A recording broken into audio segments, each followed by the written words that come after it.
ঠাকুরগাঁওয়ের এক অনন্য সাহসিকতার গল্প এখন ছড়িয়ে পড়েছে চারদিকে। দৃষ্টিহীন হয়েও এসএসসি পরীক্ষায় অংশ নিয়ে অনন্য দৃষ্টান্ত স্থাপন করেছেন শরীফ আলী। জন্মের পর থেকে দৃষ্টি প্রতিবন্ধী হলেও কখনো থেমে থাকেননি তিনি। সীমাবদ্ধতাকে জয় করে এগিয়ে গেছেন নিজের স্বপ্নের পথে। ছোটবেলা থেকে নানা প্রতিকূলতার মধ্যে বেড়ে ওঠা শরীফ আলী পড়াশোনা চালিয়ে গেছেন অদম্য ইচ্ছাশক্তি নিয়ে। অন্য শিক্ষার্থীদের মতো বই পড়ে নয়, বরং শুনে বুঝে এবং মনে রেখে তিনি আয়ত্ত করেছেন পাঠ্য বিষয়। প্রতিটি শব্দ, প্রতিটি পাঠ তার কাছে ছিল চ্যালেঞ্জ, আর সেই চ্যালেঞ্জে তাকে করেছে আরো দৃঢ়। পরিবেশে বঙ্গভাষী এবং এইসব ভাষায় আল্লাহ ও মহানবী সাল্লাল্লাহু আলাইহি ওয়াসাল্লামের মেয়ের স্তোত্র বর্ণিত রয়েছেন। 21 এপ্রিল ঠাকুরগাঁও সরকারি বালিকা উচ্চ বিদ্যালয় কেন্দ্রে অনুষ্ঠিত হয় তার এসএসসি পরীক্ষার প্রথম দিন। পরীক্ষায় অংশ নিতে একজন শ্রুত লেখকের সহায়তা নিচ্ছেন তিনি, যিনি তার বলা উত্তরগুলো লিখে দিচ্ছেন। এই সহায়তা নিয়েই আত্মবিশ্বাসের সঙ্গে পরীক্ষা দিচ্ছেন শরীফ। মহান আল্লাহ তাআলার শুকর আদায় করি, আল্লাহ আমাকে এতদূর নিয়ে এসেছে। অনেক বাধা ছিল আমার শুরু থেকে, শত বাধাকে পিছনে ফেলে আমি আজ এসএসসি পরীক্ষা দিচ্ছি আমার প্রিয় স্কুল ঠাকুরগাঁও সরকারি বালক উচ্চ বিদ্যালয় থেকে। শরীফের বাবা একজন ইজি বাইক চালক।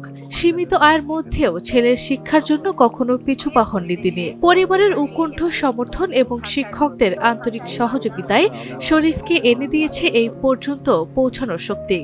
আজকের এই পরীক্ষা শুধু একটি একাডেমিক ধাপ নয়, এটি তার দীর্ঘ সংগ্রাম, ধৈর্য আর অটুট স্বপ্নের প্রতিফলন। যেখানে অনেকে সামান্য বাধায় থেমে যায়, সেখানে শরীফ আলী এই অগ্রযাত্রা নিঃসন্দেহে অনুপ্রেরণার উজ্জ্বল উদাহরণ।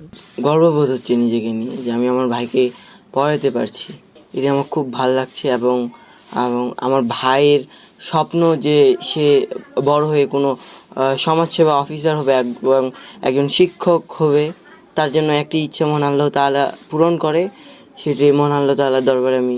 শরীফ আলী বলেন তিনি ভবিষ্যতে আরো পড়াশোনা করে নিজের পায়ে দাঁড়াতে চান। তার এই দৃঢ়তা অন্যদের জন্য শক্ত বার্তা। ইচ্ছা থাকলে কোনো বাধাই শেষ কথা নয়। আমাদের মতো যারা সমাজের পিছিয়ে পড়া জনগোষ্ঠী আছে বা সমাজের একদম যারা নিম্ন শ্রেণীর, তাদের জন্য ভালো কিছু করা, সর্বোপরি বাংলাদেশকে ভালো কিছু উপহার দেওয়া। একজন শিক্ষক হতে চাই, সৃষ্টিকর্তা যেন আমার কোনো একটা ইচ্ছা পূর্ণ করে। ইনশাল্লাহ আমি সমাজের জন্য ভালো কিছু করতে চাই। এ বিষয়ে কেন্দ্রীয় সচিব ও ভারপ্রাপ্ত অধ্যক্ষ শাহানুর বেগম চৌধুরী জানান, শরীফ আলীর মতে শিক্ষার্থীদের জন্য সব ধরনের সহযোগিতা অব্যাহত থাকবে। সেই চাহিদা সম্পন্ন যে ছেলেটি আছে সেটা 306 নম্বর রুমে আছে, তাকে 15 মিনিট করে মোট টোটাল 45 মিনিট তাকে আমরা অতিরিক্ত সময় দেব।